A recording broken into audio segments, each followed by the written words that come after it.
नमस्कार दोस्तों, मैं सुनील लाठी स्वागत करता हूं आप सबका अपने YouTube चैनल पे। और आज की इस वीडियो में हम बात करने वाले हैं राइट इशू के बारे में। जी हाँ दोस्तों, इस वीडियो में हम पूरा डिटेल में बात करेंगे कि राइट इशू क्या होता है, किस प्रकार से हम राइट इशू के लिए अप्लाई कर सकते हैं, और अगर हम अपने राइट इशू के लिए अप्लाई नहीं करना चाहते हैं तो और क्या तरीके हैं कि हम इस राइट इशू का एडवांटेज ले सकते हैं। तो आज का टॉपिक शुरू करने से पहले दोस्तों मैं आपको बता दूं कि इस चैनल पे मैं और भी इंफॉर्मेटिव वीडियो लेके आऊंगा। तो इसलिए अभी तक अगर आपने ये चैनल सब्सक्राइब नहीं किया है तो प्लीज चैनल को सब्सक्राइब करें एंड अपने फ्रेंड्स के साथ भी चैनल को शेयर करें। तो राइट इशू के बारे में हम यहाँ से स्टार्ट करेंगे। सबसे पहले हम समझते हैं कि एक राइट इशू क्या होता है। तो राइट इशू एक कंपनी के लिए एडिशनल कैपिटल रेज करने का ही एक तरीका है। राइट इशू में कंपनी जनरल पब्लिक को अपना शेयर ऑफर करने की बजाय अपने एग्जिस्टिंग शेयर होल्डर्स को ही राइट देती है कि वो उस कंपनी के न्यूली इशूड शेयर्स के लिए अप्लाई कर सकते हैं। बट इसमें जो एग्जिस्टिंग शेयर होल्डर्स हैं उनकी होल्डिंग प्रोपोर्शन के अकॉर्डिंग ही उनको अलाउ किया जाएगा। तो अगर मान लीजिए कंपनी ने 1:1 के प्रोपोर्शन में राइट इशू ऑफर किया, तो इसका मतलब क्या है, अगर आपके पास ऑलरेडी उस कंपनी का एक शेयर है तो आप एक नए शेयर के लिए भी अप्लाई कर सकते हो। तो जैसा कि हमें पता है महिंद्रा एंड महिंद्रा फाइनेंस का राइट इशू अभी ओपन है, तो इसके बारे में थोड़ा डिटेल्स हम यहाँ पे देख लेते हैं। महिंद्रा एंड महिंद्रा की अगर हम बात करें तो company 3088.8 crore additional capital raise करना चाह रही है। तो ये कैपिटल रेज करने के लिए company 61.78 crore fresh share issue करेगी, जिसकी फेस वैल्यू ₹2 होगी। और इसका जो प्रपोर्शन रहेगा राइट का वो 1:1 रहेगा। यानी कि अगर आपके पास ऑलरेडी एक शेयर है तो आप एक नए शेयर के लिए अप्लाई कर सकते हो, एंड जो वो नया शेयर है वो आपको केवल ₹50 में मिल जाएगा। तो अगर मैं महिंद्रा एंड महिंद्रा की बात करूं फ्रेंड्स, तो महिंद्रा एंड महिंद्रा का जो शेयर प्राइस है वो अराउंड 135 है। बट अगर आप एग्जिस्टिंग शेयर होल्डर हो एंड आप फ्रेश शेयर के लिए अप्लाई करना चाह रहे हो तो आपको वो शेयर केवल ₹50 में मिल जाएगा। तो अब क्वेश्चन ये आता है कि मैं एग्जिस्टिंग शेयर होल्डर तो हूं, बट मेरे पास क्या क्या रास्ते हैं कि मैं राइट के लिए अप्लाई कर सकूं। तो सबसे पहला रास्ता राइट के लिए अप्लाई करने का है ASBA, application supported by blocked amount.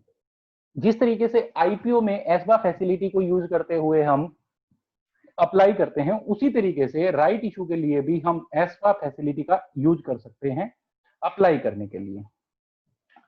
तो एसपा फैसिलिटी हमें कहां से मिल जाएगी? तो दोस्तों आपकी जो नेट बैंकिंग एप्लीकेशन है, अगर आप एंटाइटल्ड हो राइट इशू में अप्लाई करने के लिए तो आपको अपनी नेट बैंकिंग एप्लीकेशन में ये ऑप्शन अनेबल्ड मिल जाएगा, अगर आपने अपना डीमेट अकाउंट की डिटेल्स वहां पे ऑलरेडी साइन अप कर रखी हैं।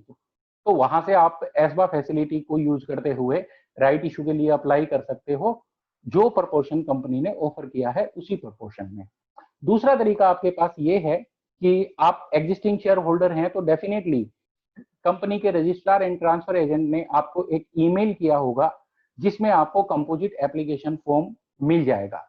तो आप उस कंपोजिट एप्लीकेशन फॉर्म को फिल करके और उसका प्रिंट आउट लेके आप अपने नियरेस्ट सेल्फ सिंडिकेट बैंक में जाके वो फॉर्म डिपॉजिट कर सकते हो। उस फॉर्म में आपको अपने डीमेट अकाउंट के डिटेल्स और कितने शेयर्स के लिए आप अप्लाई करना चाह रहे हो, अपने पैन नंबर के डिटेल्स, एंड इसके अलावा आपको जितने भी अमाउंट के राइट इशू के लिए आप अप्लाई करना चाह रहे हो उतने अमाउंट का चेक आप उसके साथ अटैच करना पड़ेगा। फिर तीसरा रास्ता है आपके पास कि आप रजिस्ट्रार एंड ट्रांसफर एजेंट की वेबसाइट पे डायरेक्टली विजिट करके वहां से आप अपने डिटेल्स साइन अप करके और यूपीआई और नेट बैंकिंग के जरिए भी राइट इशू के लिए अप्लाई कर सकते हो।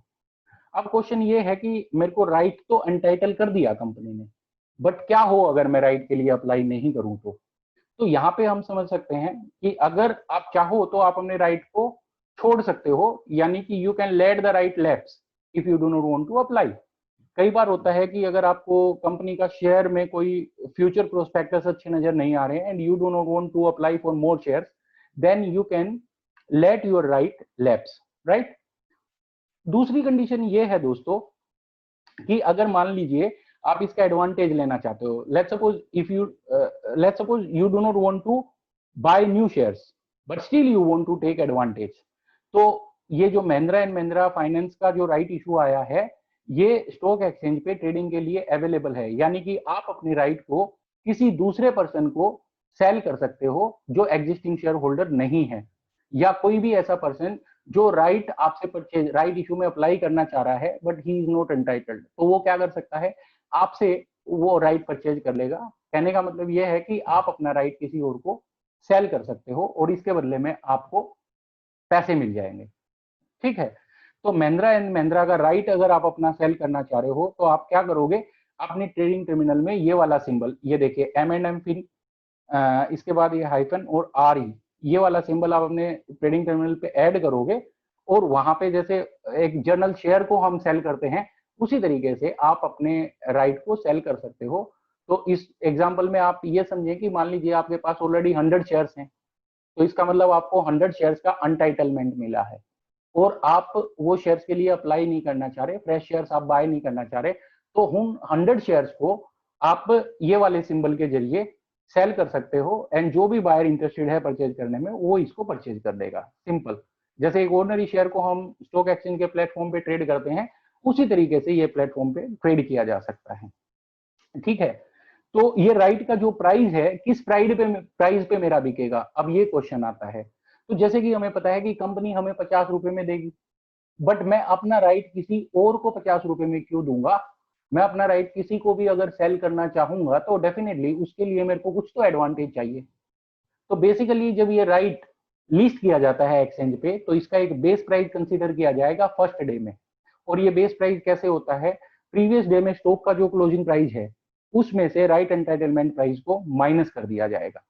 तो लेट्स सपोज पिछले दिन अगर महिंद्रा एंड महिंद्रा फाइनेंस 130 पे क्लोज हुआ, ओके, एंड आज अगर इसका राइट एंटाइटलमेंट लिस्ट हुआ है तो जो राइट एंटाइटलमेंट है उसका प्राइस ऑलरेडी कंपनी ने 50 रुपए फिक्स किया है, तो previous days closing price of stock minus right entitlement price, तो जो वैल्यू निकल के आएगी that will be the price at which you can sell your right. ठीक है, तो महिंद्रा एंड महिंद्रा के एग्जांपल में मैं बात कर रहा था, मान लीजिए पिछले दिन क्लोजिंग हुई 130 की and right entitlement price 50 rupees है, तो 130 माइनस 50 करेंगे हम, तो इसका प्राइस कितना निकल गएगा, 80 निकल के आएगा। तो आप अपने राइट को 80 रुपीज में बेच सकते हो। अब देखिए कहानी में ट्विस्ट ये है, अगर आप अप्लाई करते हो शेयर्स पाने के लिए तो आपको 50 रुपए पर शेयर के हिसाब से पेमेंट करना पड़ेगा, बट आप नए शेयर परचेज नहीं करना चाह रहे, अगर आप चाहते हो कि आपका जो कैपिटल है वो ब्लॉक ना हो एक ही कंपनी में, तो आप अपना राइट किसी और को बेच सकते हो एंड उसके लिए पर शेयर पर राइट पे आपको 80 रुपीज मिल जाएगा। इसका मतलब मोटा मोटी 30 रुपए का आपको इस ट्रांजेक्शन में फायदा होने वाला है। तो ये तो फर्स्ट डे में हो गया कि प्राइस कैसे डिसाइड किया जाएगा, बट एक बार एक राइट एक्सचेंज पे स्टार्ट हो गया ट्रेडिंग होना, तो उसके बाद हर एक सब्सिक्वेंट डे में पिछले दिन का जो क्लोजिंग प्राइस होगा उसी को बेस प्राइस माना जाएगा। तो इस वीडियो में इतना ही दोस्तों, अगर आपको लगा हो कि मैंने आपके साथ अच्छी जानकारी शेयर करी है तो प्लीज वीडियो को लाइक, चैनल को सब्सक्राइब करना ना भूलें एंड मैं ऐसे ही और भी इंफॉर्मेटिव वीडियोस लेके आता रहूंगा।